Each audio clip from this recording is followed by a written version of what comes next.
Oh, shoot. All right.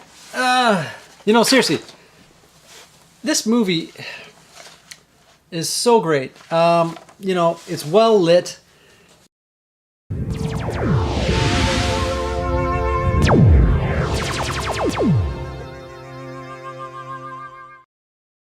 Hey guys, welcome back. Vincent Giallo here. Glad you could join me. Today I wanted to talk about Eyes of a Stranger, guys. This movie, I grew up with this movie. I always enjoyed it as a kid, but I hadn't seen it in a long time. And I watched it about 6 years ago, just to kind of refresh my memory. And, I enjoyed it. But man, I just watched this the other day, and, I realized it's got a spot. I got to move it up the shelf here. I think it's one of my favorites. It's funny, as a kid it was, because it was kind of gory and it was cool and it had this sort of a TV movie feel, which there was a lot of that stuff going on back in the, 80s, mid 80s. But man, watching it again, it is awesome. Like, to me, like, there's Dressed to Kill as a classic, the De Palma film. This movie is wicked. I mean, it's unbelievable, guys. Like, I really, really think it's just one of the best. It's a great slasher thriller. Kind of a classic slasher film, but like terrific suspense kind of infused in it.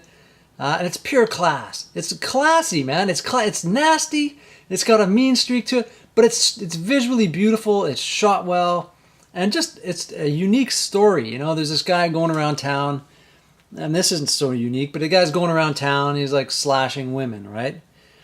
And, the bodies are turning up and, they can't find this guy and, they're kind of looking for him.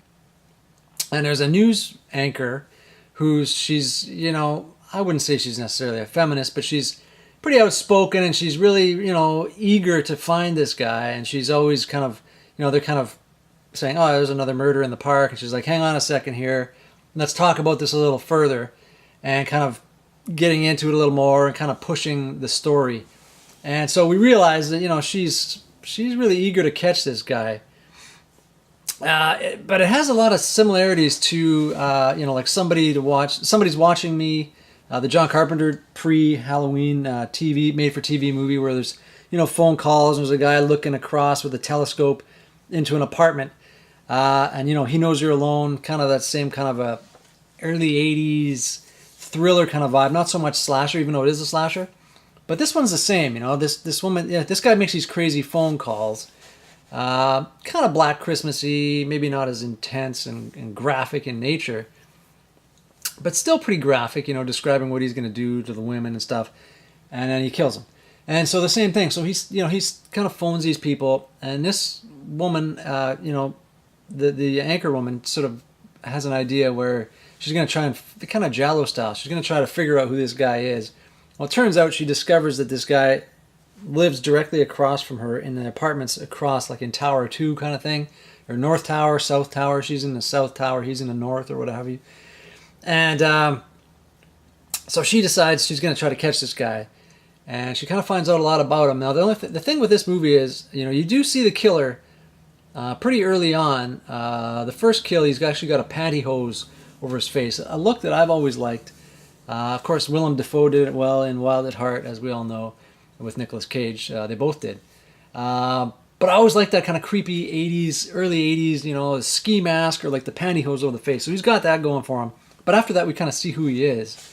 And so she kind of starts to play this game of cat and mouse with the guy. And, it sort of transpires from there. And interesting enough, if there's probably a YouTube review you can find. I saw it somewhere at one point. Siskel and Ebert, they said this movie was well shot, but they hated it. They thought it was vulgar and brutal and stuff. And it is. But it is fantastic. It's beautifully shot. And there's like this softness to the film, like a lighting is kind of soft, and it almost has like this dreamy haze to it. It's wonderful. Really, really good. Expertly shot. Great camera work. Well lit. Like the lighting is really great. Great Savini effects. The synth score, there's a wonderful synth score. And like a hint of like wind instruments kind of mixed in as well. Just an all-around great, film. Jennifer Jason Leigh's first role, and she plays this mute girl. So she can't see, she can't hear, she can't speak, and that plays into it as well. So it's kind of like a Rear Window kind of thing going on in this movie. But anyway, lady kind of tracks down the killer kind of realizes he's in this tower, and they kind of have this exchange, and, you know, she goes over to his apartment to kind of investigate, and meanwhile she, you know, she looks over and, man, the guy's in her apartment with the mute kid.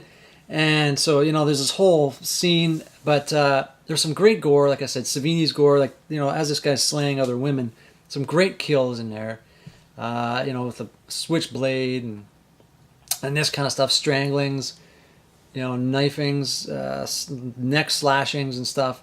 It's just really, really cool. Really, really solid, just all around thriller, but slasher. So you get these thriller elements like stalking. The guy's stalking these people, and it's fantastic.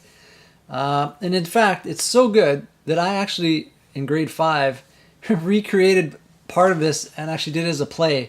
I don't even know why I didn't get kicked out of school, but I was thinking about this the other day. Like, I remember bringing a knife and having this fake blood and recreating that whole opening scene where the guy gets his head chopped off and thrown in a fish tank. I did that in my grade 5 play. It was pretty fun. I wish I had video of that. It'd be amazing. But, you know, that's how much this movie affected me as a kid. And, oh, last thing, guys. Okay, first off, here's the DVD. This cover came out, like, this was like the 1991 VHS cover. I'm not a huge fan of it. But the DVD is good. We really need a Blu-ray release. But, guys, I need some help.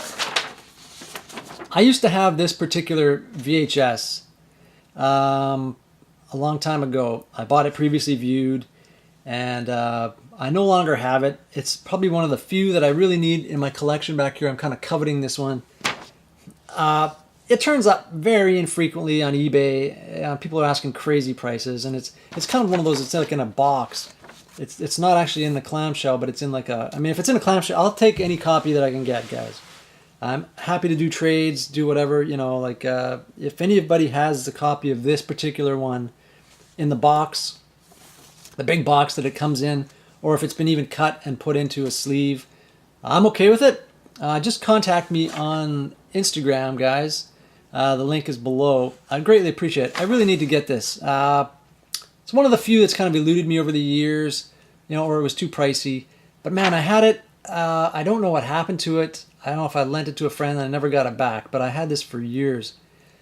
One of my favorite tapes. So yeah, if you guys know anybody that has this tape, please contact me on Instagram. Links below. If you like this video, give it a thumbs up, guys. Please subscribe, and we will catch you guys on the next review. Thanks for checking it out. We'll talk to you guys soon. Take care.